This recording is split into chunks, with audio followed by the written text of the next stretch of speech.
Mari kita bersatu di dalam doa. Bapa di dalam kerajaan surga, hati kami penuh dengan rasa syukur di hadapan Tuhan karena Engkau mengundang kami untuk boleh datang ke rumah Tuhan. Dan kami siap untuk mendengarkan kebenaran firman Tuhan. Kami memohon Tuhan berbicaralah kepada setiap diri kami dan kami siap untuk dikoreksi oleh Roh Kudus. Kami pun juga ingin ya Tuhan, Roh Kudus menuntun hati kami sehingga kami pun boleh menjadi pelaku dari kebenaran firman Tuhan.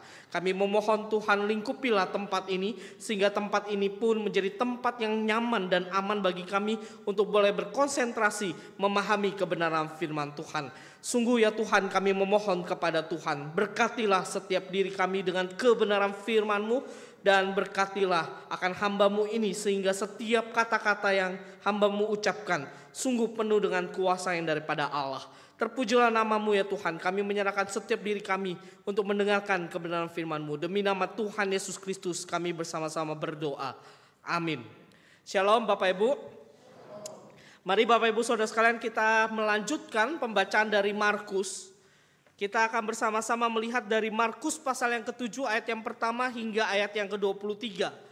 Satu bagian cerita yang cukup panjang dan di dalam para penafsir menafsirkan bahwa bagian ini tidak ada kaitannya dengan secara kronologis dengan ayat-ayat sebelumnya atau perikop sebelumnya.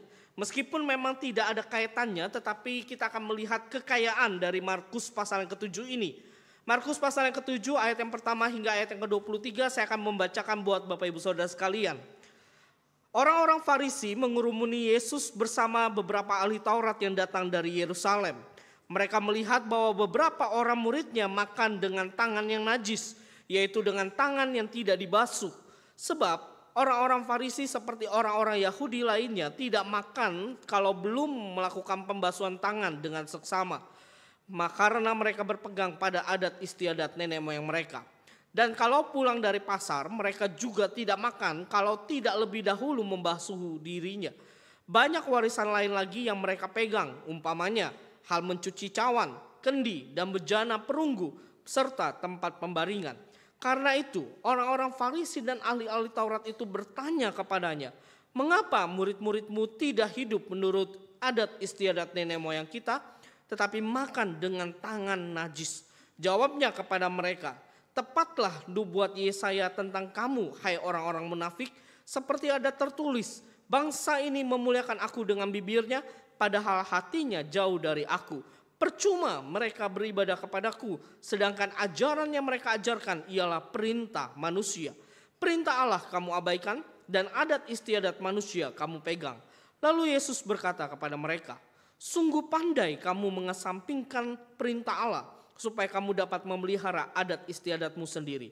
Karena Musa telah berkata, hormatilah ayahmu dan ibumu, dan siapa yang mengutuki ayahnya atau ibunya harus dihukum mati.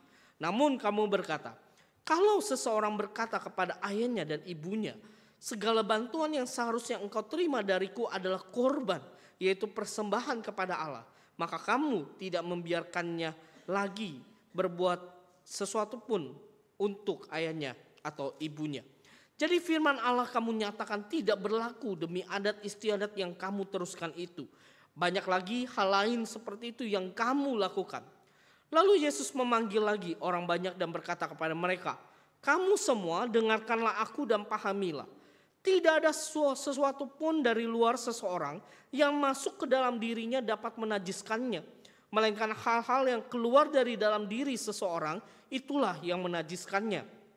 Siapa yang mempunyai telinga untuk mendengar, hendaklah ia mendengar. Sesudah ia masuk ke sebuah rumah meninggalkan orang banyak, murid-muridnya bertanya kepadanya tentang perumpamaan itu. Lalu jawab Yesus, apakah kamu juga tidak paham? Tidak tahukah kamu bahwa segala sesuatu dari luar yang masuk ke dalam diri seseorang tidak dapat menajiskannya? Karena tidak masuk ke dalam hati, melainkan ke dalam perutnya, lalu keluar ke jamban. Dengan demikian ia menyatakan semua makanan halal. Katanya lagi, apa yang keluar dari seseorang itulah yang menajiskannya. Sebab dari dalam, dari hati orang, timbullah pikiran jahat, percabulan, pencurian, pembunuhan, perzinahan, keserakan, kejahatan, kelicikan, hawa nafsu, iri hati, hujat, kesombongan, dan kebebalan.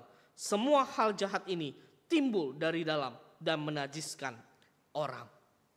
Bapak Ibu Saudara yang terkasih di dalam Tuhan, pagi hari ini saya ingin memperkenalkan seorang calon pengurus gereja.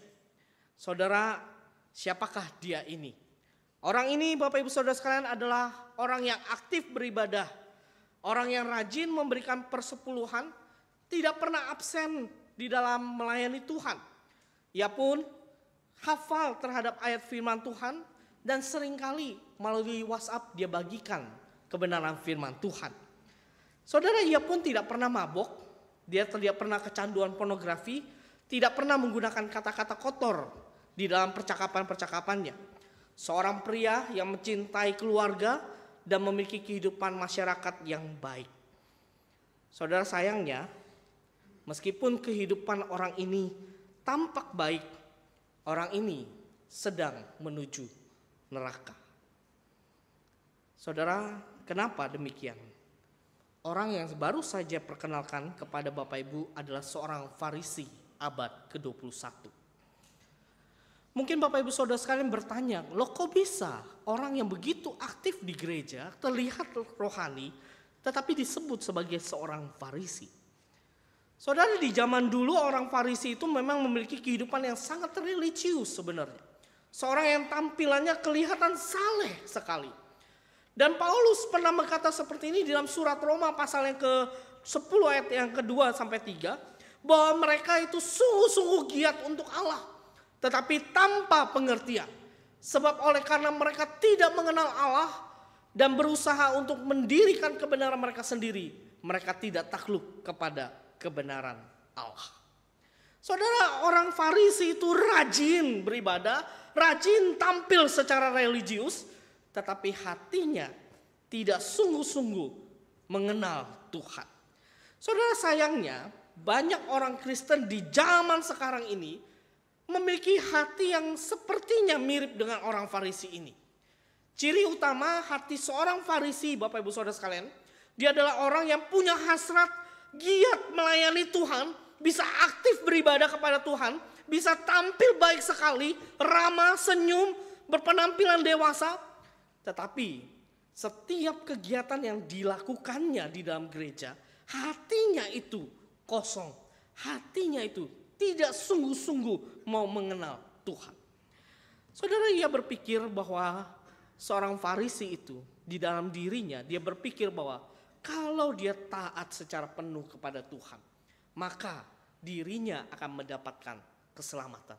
Kalau dirinya taat, maka pasti Tuhan akan memberikan keselamatan.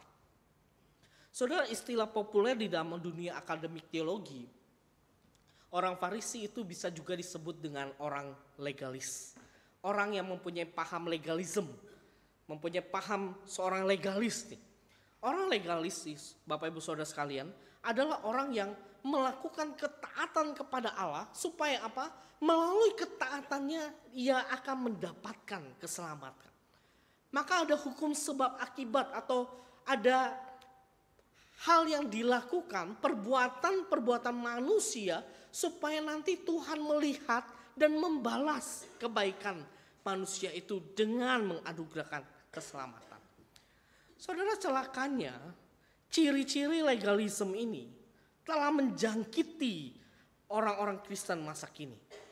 Barangkali sadar atau tidak sadar, di dalam perjalanan iman kita ternyata mungkin saja pengaruh legalisme ini muncul di dalam perjalanan iman kita dan kita tanpa sadar mengekspresikannya keluar.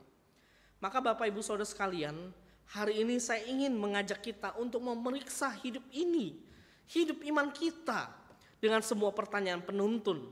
Pertanyaannya Bapak Ibu Saudara sekalian, bagaimana kehidupan kita tidak menjadi legalistik atau legalisme ini? Tidak menjadi orang yang punya paham legalis ini. Yang pertama Bapak Ibu Saudara sekalian, bagaimana kehidupan kita tidak menjadi legalis? Pertama, tradisi kita haruslah dibentuk ulang oleh kebenaran firman Tuhan. Tradisi yang kita pegang itu harus terus-menerus dibentuk ulang oleh kebenaran firman Tuhan. Bapak Ibu Saudara sekalian, ada sebuah kalimat populer yang muncul di dalam budaya kekristenan masa kini. Bunyi kalimatnya seperti ini Bapak Ibu Saudara sekalian. Kalau saudara mau diberkati Tuhan, maka layanilah Tuhan. Kalau saudara tidak diberkati Tuhan, maka saudara kurang melayani Tuhan.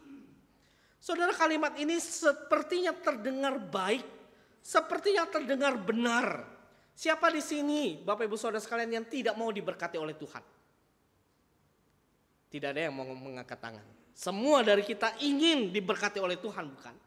Masalahnya Bapak Ibu Saudara sekalian, pernyataan ini, apakah betul bahwa berkat Tuhan itu akan diberikan sebagai hasil dari upaya manusia? Maka tanpa sadar, banyak orang Kristen yang terjebak kepada satu pola pikir. Waduh Tuhan, saya sudah melayani. Saya sudah banyak memberikan waktu saya buat melayani Tuhan. Tapi kok kenapa hidup saya susah? Saudara mengerti kalimat ini? Kalimat yang seakan-akan, Tuhan saya sudah rajin beribadah, saya sudah rajin melayani Tuhan. Kenapa penderitaan itu atau kesusahan atau kegagalan hidup ini terus terjadi di dalam hidup ini? Saudara, itu adalah ekspresi dari legalisme sebenarnya. Kalau saya berusaha sebaik mungkin, harusnya Tuhan memberkati. Kalau saya sedang dalam kegagalan, maka berarti Tuhan sedang menghukum. Tuhan sedang melakukan tindakan yang keras di dalam hidup ini. Sehingga Bapak Ibu Saudara sekalian, kalau seandainya kita sedang gagal begitu ya, paham legalisme itu akan mendorong hati kita. Jangan-jangan kita sedang dihukum Tuhan, kurang melayani Tuhan, kurang memberikan persembahan, kurang banyak mengambil pelayanan di gereja. Nah Bapak Ibu Saudara sekalian, pemikiran bahwa berkat Tuhan itu diberikan sebagai hasil upaya manusia itu ternyata bukan hanya muncul pada masa kini. Itu juga pernah muncul di dalam benak orang-orang Farisi dan ahli-ahli Taurat di zaman Yesus. Saat itu Bapak Ibu Saudara sekalian, mereka melihat murid-murid Yesus tidak mencuci tangan sebelum makan. Saudara, waktu para orang Farisi dan orang-orang ahli Taurat ini melihat para murid itu tidak mencuci tangan, ini bukan berarti mereka peduli dengan kesehatan para murid. Kita tahu sekarang ini di dalam iklan-iklan, cucilah tangan untuk menjaga kesehatan. Bukan itu poin dari orang-orang Farisi dan ahli Taurat itu. Orang-orang Farisi dan ahli Taurat itu ketika melihat bahwa para murid itu tidak mencuci tangan, ini adalah sebuah pelanggaran terhadap tradisi hukum. Saudara, dari mana tradisi hukum ini muncul? Dari mana tradisi mencuci tangan itu diperlukan untuk menunjukkan kehidupan kudus? Saudara, mari saya jelaskan kepada kita supaya kita mengerti konteksnya. Bapak Ibu, di dalam perjanjian lama ada memang sebuah hukum yang diperuntukkan kepada para imam. Para imam ketika dia masuk ke ruang kudus, di dalam bait Allah, mereka memang harus mencuci tangan. Sehingga mereka dapat mempersembahkan korban kepada Allah. Nah Bapak Ibu Saudara sekalian, di dalam hukum perjanjian lama itu tidak ada hukum yang mengharuskan orang biasa, orang Yahudi biasa untuk menjalani pembersihan ritual sebelum mereka makan. Sebelum mereka makan roti. Nah nanti setelah hukum perjanjian lama itu muncul, berabad-abad kemudian muncullah sebuah penafsiran. Penafsiran yang dilakukan oleh para nabi terkait dengan hukum Tuhan itu. Penafsirannya adalah menambahkan persyaratan ritual hukum itu. Jadi para rabi di dalam perjanjian lama menambahkan merincikan secara detail bagaimana menjaga kekudusan, dan itu bukan hanya berlaku kepada para imam, bukan hanya berlaku di tempat kudus, sekarang itu berlaku kepada semua orang di dalam kehidupan sehari-hari. Nah, para rabi itu menafsirkan bahwa mencuci tangan itu bagian dari ritual kehidupan kudus yang harus dijalani oleh orang-orang Yahudi di dalam kehidupan sehari-hari. Nah, Bapak Ibu Saudara sekalian, inilah yang dimaksud oleh orang-orang Farisi ketika mereka berbicara tentang tradisi atau adat istiadat yang mereka pegang. Bapak Ibu perhatikan di ayat yang ketiga, di sana dikatakan begini. Sebab orang-orang Farisi seperti orang-orang Yahudi lainnya tidak makan kalau belum melakukan pembasuhan tangan dengan saksama, karena mereka berpegang pada adat istiadat nenek moyang mereka. Jadi adat istiadat nenek moyang mereka bukan hukum perjanjian lama, tetapi penafsiran dari hukum Allah itu. Penafsiran dan penambahan persyaratan untuk hidup secara kudus di dalam pemahaman orang Farisi. Maka bagi orang Farisi, mereka sangat percaya bahwa keselamatan itu datang dari pemisahan bangsa yang mereka miliki itu. Bahwa mereka diselamatkan dengan menjaga, dengan mengupayakan diri mereka tetap bersih dari segala kecemaran. Jadi mereka menetapkan secara rinci macam-macam ritual hukum, termasuk kalau pergi ke pasar. Bapak Ibu, orang-orang Yahudi itu memang secara eksklusif menganggap mereka adalah bangsa yang kudus. Maka kalau mereka pergi ke pasar, mereka berjumpa dengan orang non-Yahudi, maka mereka akan menganggap bahwa mereka sudah terkontaminasi. Mereka terkontaminasi di sana. Maka dari itu, di dalam ayat yang keempat, adat istiadat mereka berbicara seperti ini. Kalau pulang dari pasar, mereka juga tidak makan kalau tidak lebih dahulu membasuh dirinya. Jadi bagi mereka, kalau mereka ketemu orang non-Yahudi, mereka sudah terkontaminasi di area pasar. Maka mereka harus, kalau pulang mereka harus mandi dulu, membasuh diri mereka. Karena mereka menganggap pembasuhan itu dapat menyucikan hidup mereka. Nah, begitu pula Bapak Ibu Saudara sekalian, bukan hanya pasar saja, tetapi di ayat yang keempat dikatakan ada warisan-warisan lain seperti mencuci cawan, mencuci kendi, bejana perunggu dan sebagainya, Bapak Ibu Saudara sekalian. Maka Bapak Ibu Saudara sekalian, apa yang menjadi respon Yesus ketika para ahli Taurat dan orang-orang Farisi itu menuduh Yesus karena para murid tidak mencuci tangan? Apa respon dari Yesus? Bapak Ibu Saudara sekalian, Yesus itu meresponi dengan mengatakan seperti ini di ayat yang ke-6. Jawabnya kepada mereka, tepatlah nubuat Yesaya tentang kamu, hai orang-orang munafik. Seperti ada tertulis, bangsa ini memuliakan aku dengan bibirnya, padahal hatinya jauh dari aku. Percuma mereka beribadah kepadaku, sedangkan ajaran yang mereka ajarkan ialah perintah manusia. Perintah Allah kamu abaikan, dan adat istiadat manusia kamu pegang. Saudara perhatikan, Yesus langsung menuduh balik dengan mengatakan bahwa para ahli Taurat itu dan orang-orang Farisi itu, hai orang munafik. Saudara, kenapa Yesus mengatakan hai orang munafik? Karena Yesus melihat bahwa orang Farisi dan ahli Taurat itu sesungguhnya telah memanipulasi hukum perjanjian lama. Mereka mengubahnya supaya mereka itu tetap bisa seakan-akan melakukan perintah Tuhan dengan cara-cara yang mudah.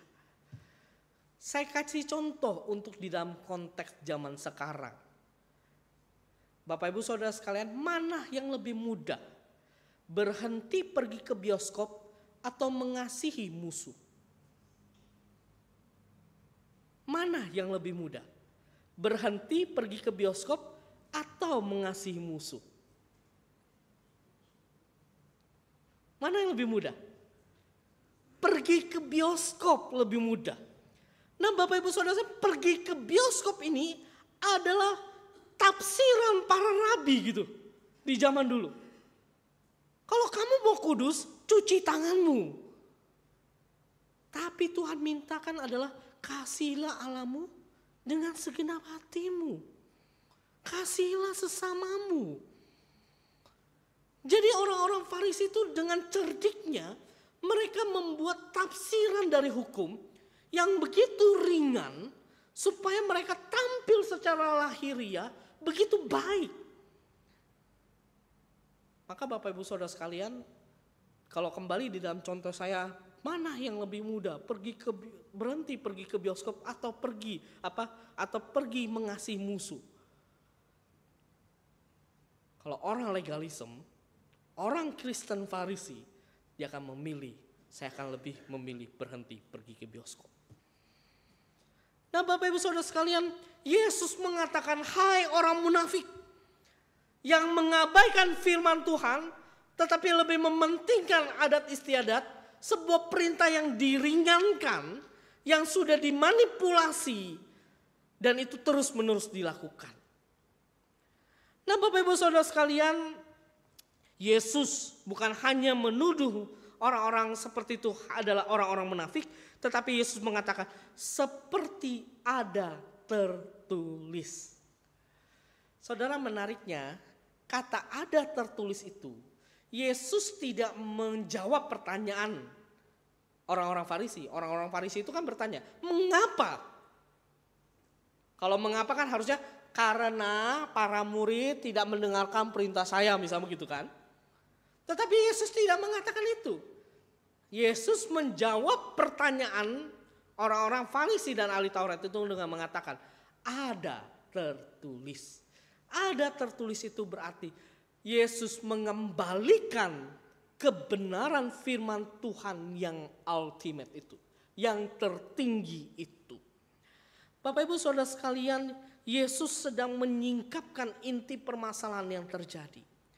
Apa sumber otoritas rohani yang dimiliki oleh mereka? Tradisi manusia atau firman Tuhan? Saudara, pertanyaan ini juga berlaku bagi kita. Apa sumber otoritas rohani di dalam hidup kita? Apakah itu tradisi atau firman Tuhan? Apa yang menentukan cara kita berpikir terhadap perjalanan hidup ini? Tradisikah atau firman Tuhan? Di dalam menjalani hidup ini, Bapak Ibu Saudara sekalian, apakah tradisi atau firman yang menggerakkan hidup ini? Saudara, tradisi itu tidak boleh sejajar dengan firman Tuhan. Tradisi juga tidak boleh melampaui kebenaran firman Tuhan.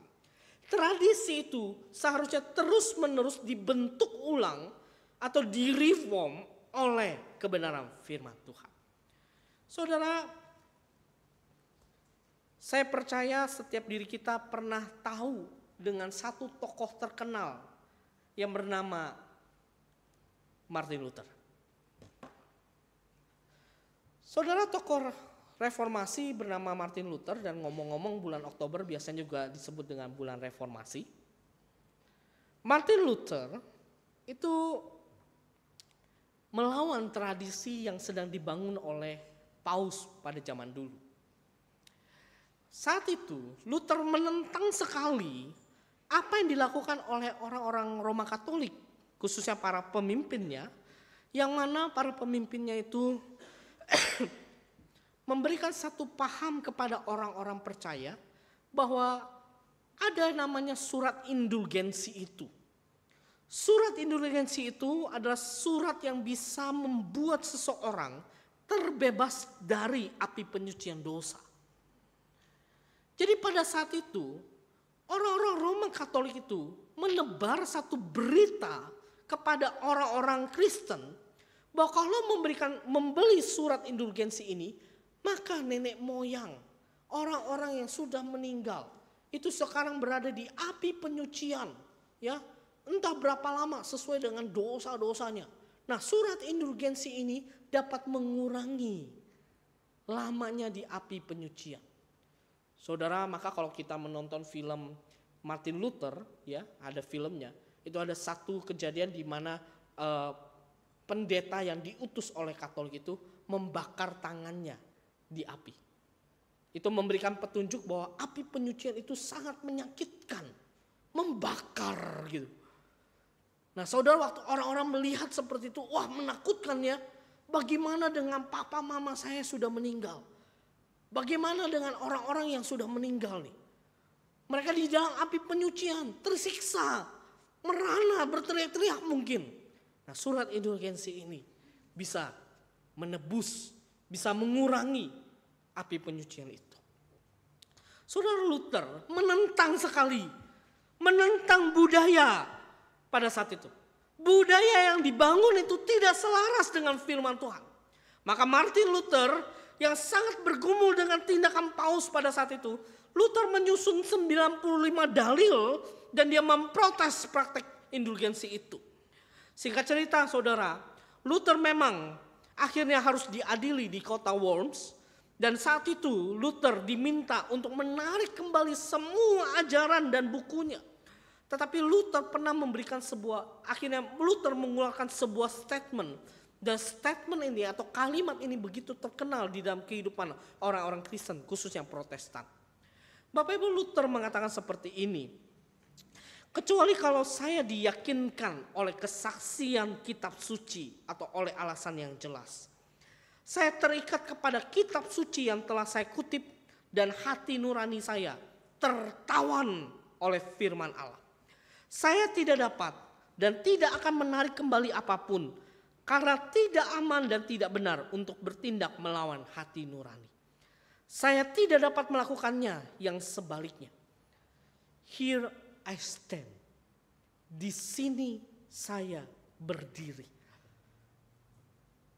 Kiranya Allah atau Tuhan menolong saya. Amin. Kata here I stand itu sangat berdengung terus di dalam kehidupan orang Kristen Protestan zaman sekarang. Here I stand itu menunjukkan bahwa Martin Luther berdiri dengan dasar kebenaran firman Tuhan yang teguh. Bukan budaya pada zaman dulu. Bukan budaya yang terjadi. Luther dengan yakin hatinya tertawan dengan kebenaran firman Tuhan. Saudara, orang-orang Kristen zaman sekarang perlu kembali melihat kebenaran firman Tuhan dan menjunjung tinggi kebenaran firman Tuhan, bukan tradisi.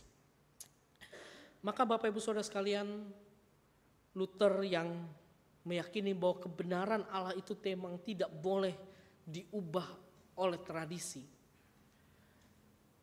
Luther sangat meyakini bahwa hanya firman Tuhan saja. Maka muncullah ke depannya ada 5 sola. Ya, salah satunya sola scriptura. Hanya Alkitab. Sola scriptura. Nah, Bapak Ibu Saudara sekalian, saya pun pernah mendengarkan sebuah pujian. Pujian ini adalah pujian Reformation Hymns ditulis oleh Chris Anderson and Bob Kauflin. Boleh diputar lagunya supaya kita dengarkan bersama lagu ini. Saudara, ini lagu Reformation Hymns dan kata-katanya menurut saya begitu indah. Dan mari kita sejenak mendengarkan kata-katanya. Saya berharap Bapak Ibu dapat membaca kata-katanya, begitu ya. Sehingga kita mengerti maksud dari lagu ini.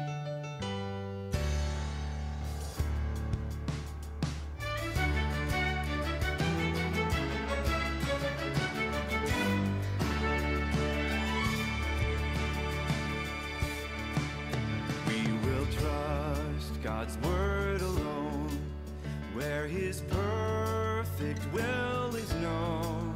Our traditions shift like sand, while his truth forever stands. We will live by faith alone, clothed in merit not our own. All we claim is Jesus Christ and his finished sacrifice. Glory be to God alone. Through the church he redeemed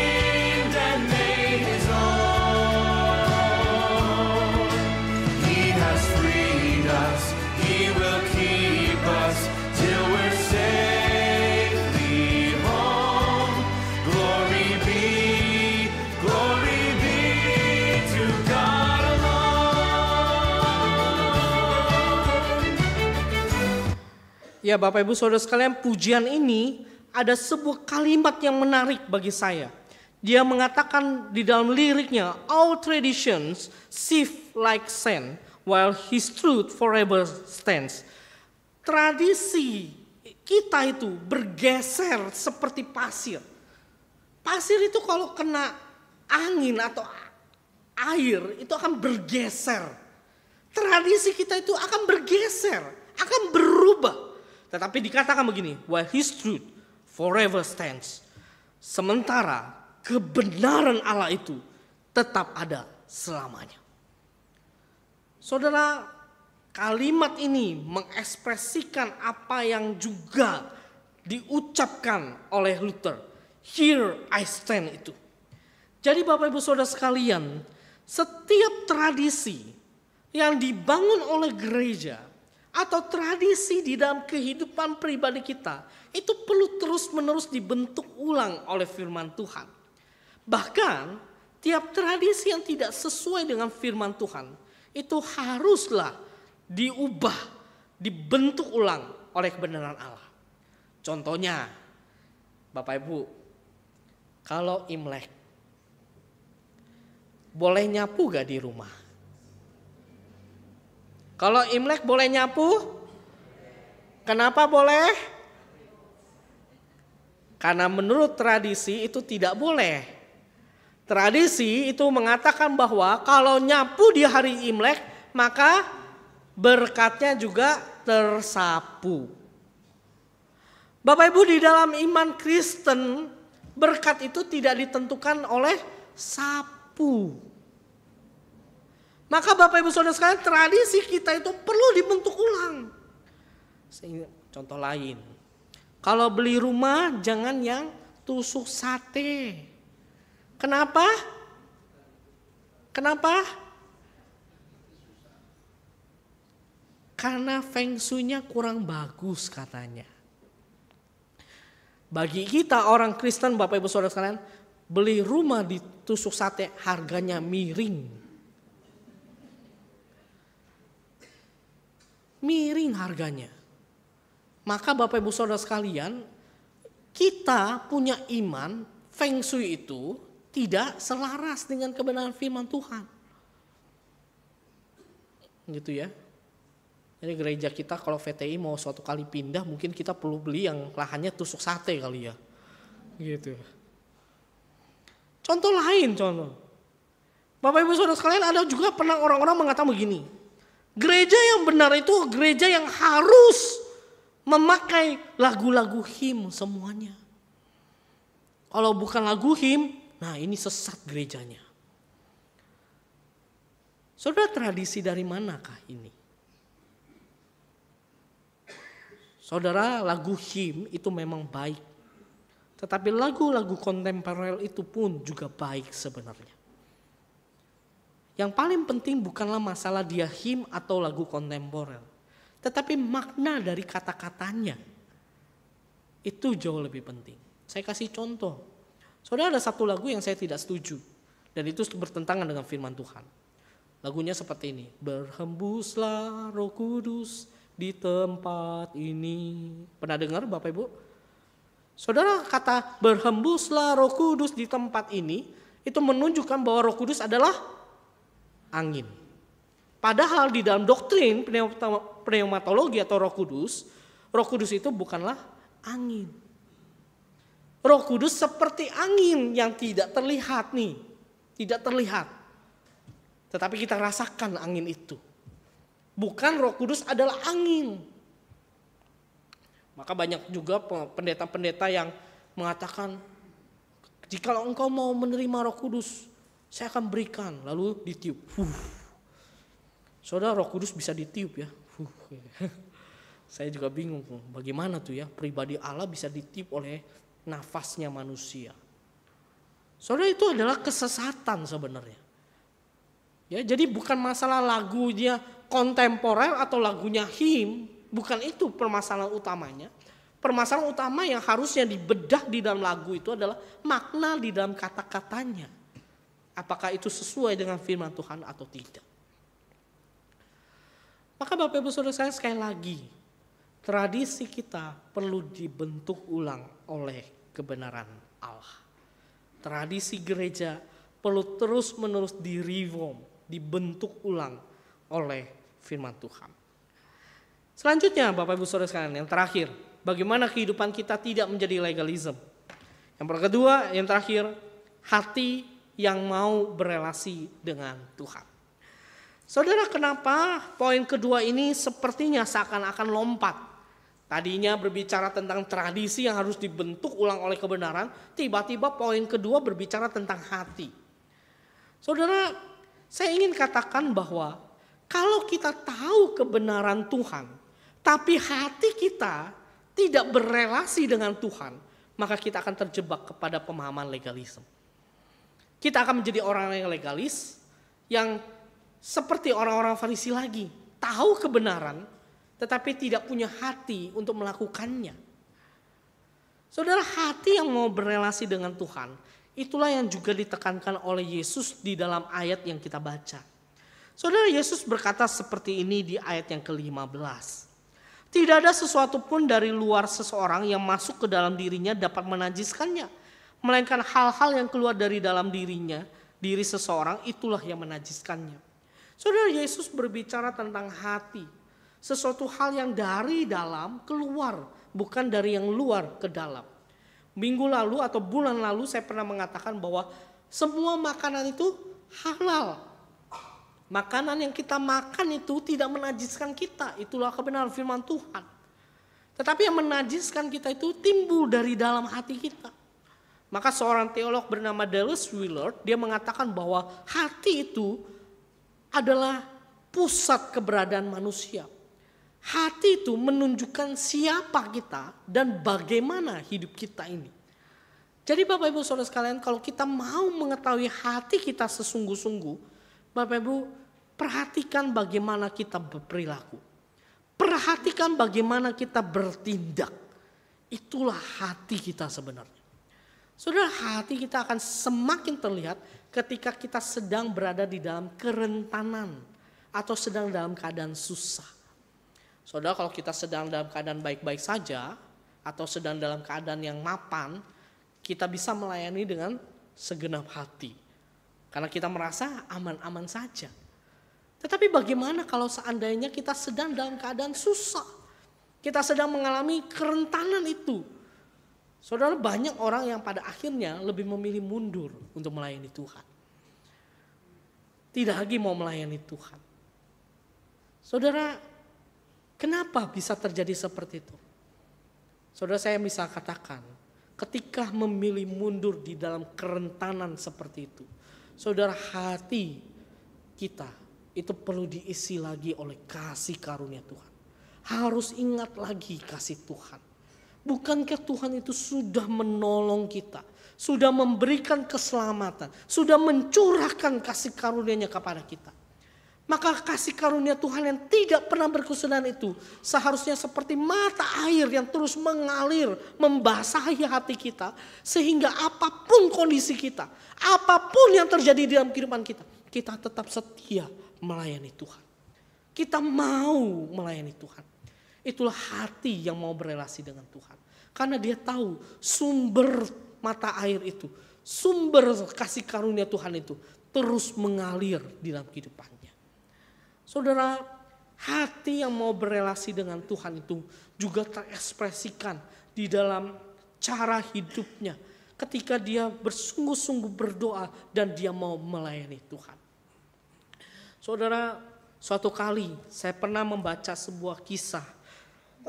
Kisah ini diceritakan bahwa pada tahun 1940-an seorang profesor teologi itu sedang mengajak para mahasiswanya untuk pergi ke satu tempat, yaitu tempat rumahnya John Wesley. Saudara, John Wesley ini adalah seorang pekabar Injil yang memberikan atau menyampaikan firman Tuhan begitu dahsyat sehingga orang-orang itu banyak bertobat. Saudara, John Wesley ini adalah cikal bakalnya pada akhirnya nanti muncul gereja-gereja Metodis sebenarnya. Saudara, betapa hebatnya John Wesley ini.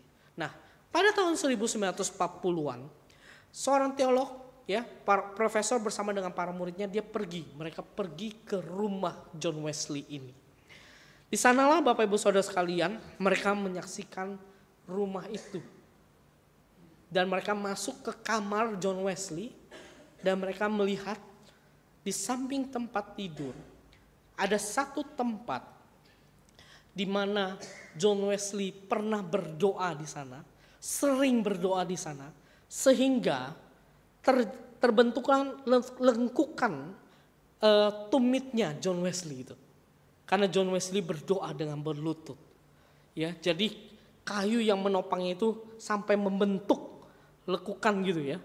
Menandakan memang John Wesley sering berdoa di sana. Wah, para mahasiswa teologi bersama profesor teologi itu mereka menyaksikan, mereka melihat memang betul John Wesley ini adalah seorang yang berelasi dengan Tuhan, berdoa kepada Tuhan.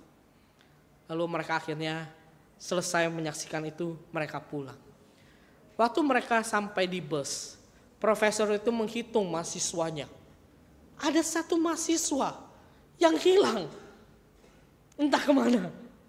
Lalu profesor itu, dia cepat-cepat balik lagi ke rumah John Wesley. Mungkin ketinggalan di sana. Dicari ke toilet tidak ada, di ruang makan tidak ada, di dapur tidak ada.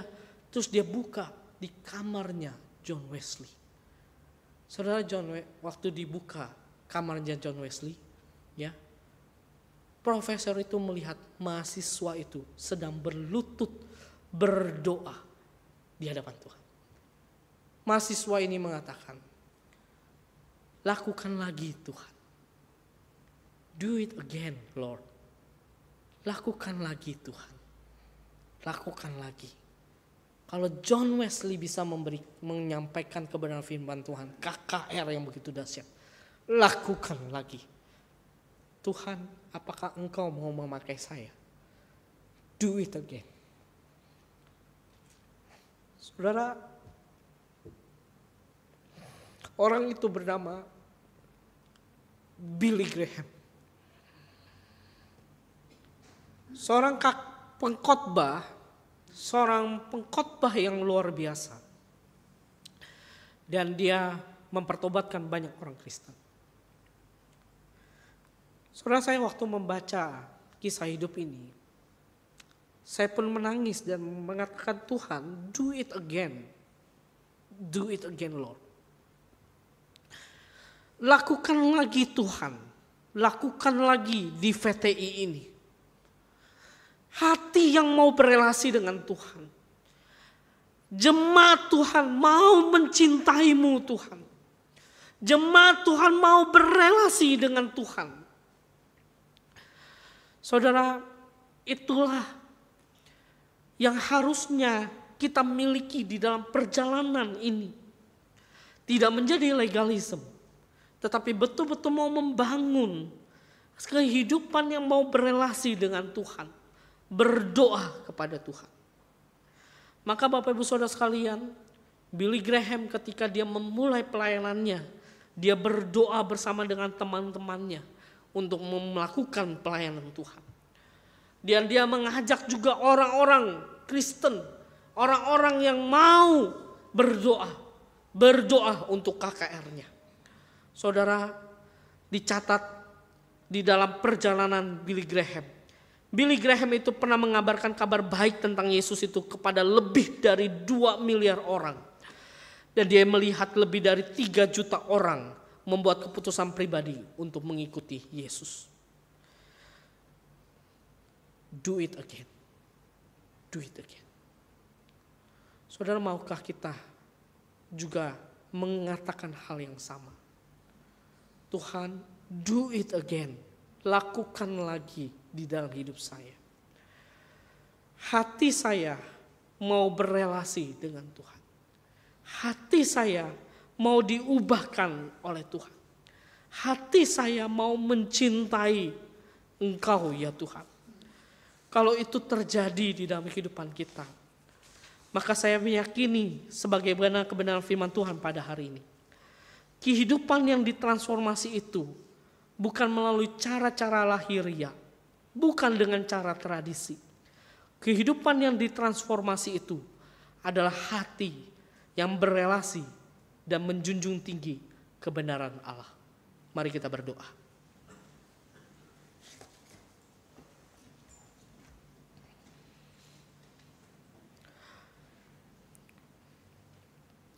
Bapa di dalam kerajaan surga, kami sungguh bersyukur kepadamu ya Tuhan. Hari ini kebenaran firman Tuhan terus menerus mendesak hati kami untuk memiliki hati yang menjunjung tinggi kebenaran firman Tuhan. Hati yang dekat dengan pribadimu ya Tuhan. Tuhan, tolonglah hati kami. Kiranya sumber kasih karunia Tuhan itu terus menerus mengalir dan menetes di dalam hati kami yang kering ini ya Tuhan. Sehingga hati kami dibasahi oleh kehadiran-Mu dan kasih karunia-Mu. Yang pada akhirnya hati kami berespon dengan rasa sukacita untuk terus menerus menjalin komunikasi dan relasi dengan Engkau ya Tuhan. Kami tidak ingin menjadi orang yang legalis, yang hanya tahu kebenaran firman Tuhan dan mendiskreditkan kebenaran firman Tuhan. Kami tidak ingin ya Tuhan. Tetapi kami mau ketika kami tahu kebenaran firman Tuhan, kami melakukannya dengan segenap hati kami. Yang pada akhirnya ya Tuhan, ketaatan kami kepada firman Tuhan adalah bukti sebuah respon kami kepada kasih karunia Tuhan yang Engkau sudah curahkan bagi kami. Sebagai respon terhadap anugerah keselamatan yang sudah Tuhan nyatakan. Tuhan, mampukanlah kami agar kami dapat mempraktikannya. Yang pada akhirnya kehidupan kami terus menerus ditransformasi oleh kebenaran firman Tuhan. Terpuji nama-Mu Tuhan. Demi nama Tuhan Yesus Kristus kami bersama-sama berdoa. Amin.